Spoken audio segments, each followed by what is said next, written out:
दोस्तों, बाबा रामदेव की हालत ऐसी दिखाई देती है कि जनता के साथ भी दिखना है।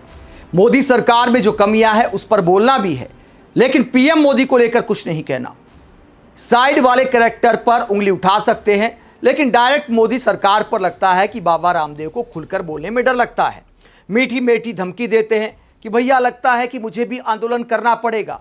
मुस्कुराते हुए ऐसा कहते हैं। इस बात को लेकर बीजेपी सांसद भी जब मजाक उड़ाते हैं। ब्रजभूषण ने इस बात को लेकर मजाक उड़ाया था कि सलवार पहनकर भाग मत जाना, इस बार सलवार न पहने वो। इसके अलावा बीजेपी सांसद कंगना रनौत ने जो कहा था कि सुप्रीम कोर्ट में अपने प्रोडक्ट को लेकर फेक दावे को लेकर मुझे तो कभी डांट नहीं पड़ी, तो जब कंगना ने कहा था कि बाबा रामदेव से अच्छा कैरेक्टर तो मेरा है, तो ऐसे तमाम सवालों पर जब बाबा रामदेव से सवाल किया गया तो बाबा रामदेव ने क्या कहा आगे आपको बताएंगे। पहले ब्रजभूषण का वो बयान आप सुनिए, जब बाबा रामदेव की मोदी सरकार को आंदोलन वाली मजाक वाली चेतावनी पर उनसे सवाल किया गया था, तो ब्रजभूषण ने क्या बोला था जरा सुनिए। रामदेव जी को आंदोलन करना चाहिए, क्योंकि इसके पहले एक आंदोलन उन्होंने स्वदेशी को लेकर के किया था और पूरे देश का दौरा किया था, और फिर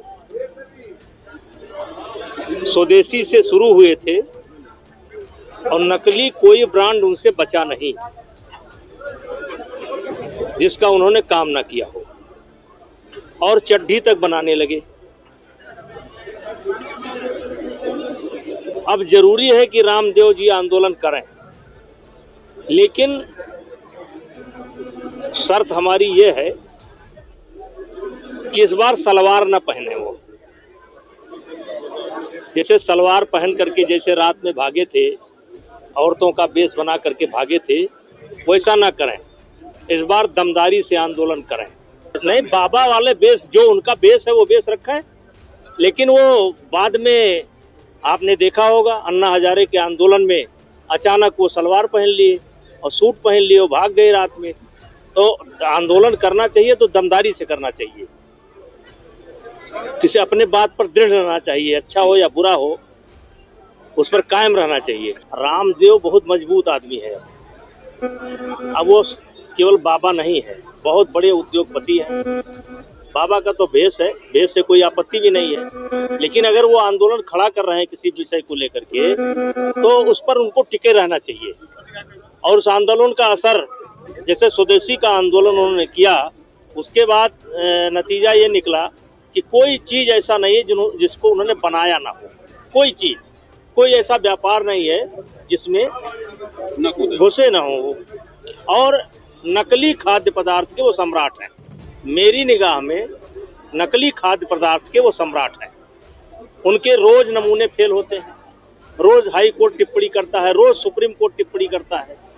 तो जिसके बारे में रोज हाई कोर्ट टिप्पणी करता हो, सुप्रीम कोर्ट टिप्पणी करता हो, जिसके खाद्य पदार्थ को लेकर के, जिसके कारण कैंसर फैल रहा हो, जिसके कारण लाखों लोग मर रहे हो, ऐसा आदमी आंदोलन खड़ा कर रहा है।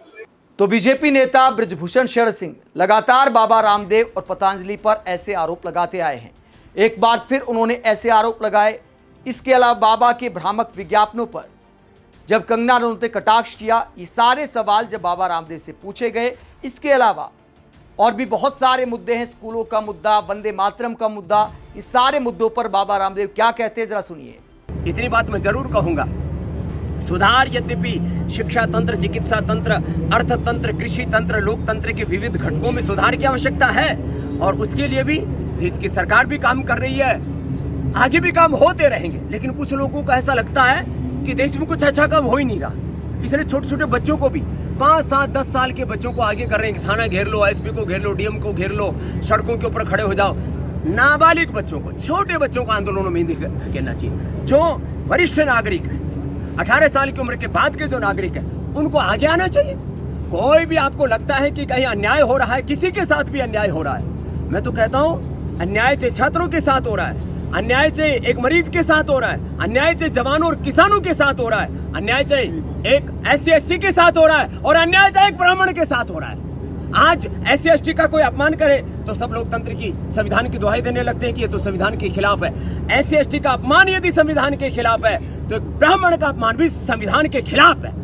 कुछ लोग ब्राह्मणों को गाली देने में लगे कि देश में तो लोकतंत्र चल ही नहीं रहा, ब्राह्मण तंत्र चल रहा, बढ़िया तंत्र चल रहा। ऐसी बातें बोलना भी ये संविधान और देश के लोकतंत्र के खिलाफ है और ऐसा नहीं होना चाहिए। न तो SC/ST को गाली दो, न क्षत्रिय को, न वैश्य को, न शूद्र को, न ब्राह्मण को और न सन्यासी को। सन्यासी को गाली देना आजकल एक नया फैशन हो गया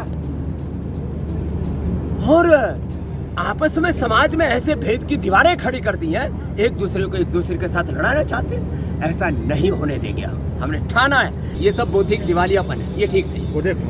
देखो, जिन लोगों का अभी क्या बोलूं, मैं विवाद को बढ़ावा नहीं देना चाहता।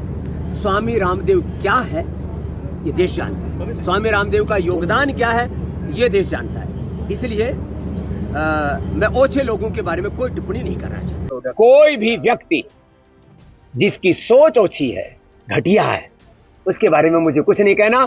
स्वामी रामदेव क्या है, स्वामी रामदेव का योगदान क्या है, स्वामी रामदेव ने योग के लिए, आयुर्वेद के लिए, स्वदेशी के क्या किया है, पतंजलि के प्रोडक्ट कैसे है, दुनिया की वर्ल्ड क्लास लैब्स में एक भी प्रोडक्ट पर एक भी कोई प्रश्न चिन्ह नहीं है।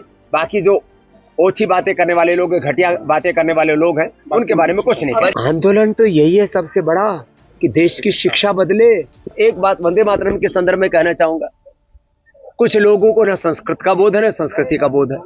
भारत माता को ही दुर्गा की, सरस्वती की, मठ की, मंदिर की माँ, तुम्ही विद्या हो, तुम्ही धर्म हो, तुम्ही मेरा मर्म हो, तुम्ही ज्ञान हो, तुम्ही मेरी भक्ति, तुम्ही मेरी शक्ति हो, तुम्हार प्रतिमा गढ़ी मंदिरे, तुम जो है दुर्गा हो, तुम ही जो है वाणी विद्या दायिनी हो।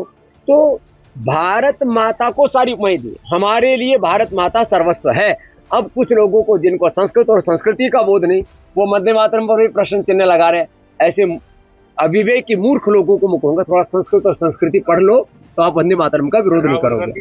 तो बाबा रामदेव के साथ मीडिया की बातचीत दिखाती है कि बाबा रामदेव ये तो मानते हैं कि मोदी सरकार में बहुत सारी खामियां हैं, लेकिन ये खामियां मानते हुए बार बार विपक्ष पर भी टारगेट करना है।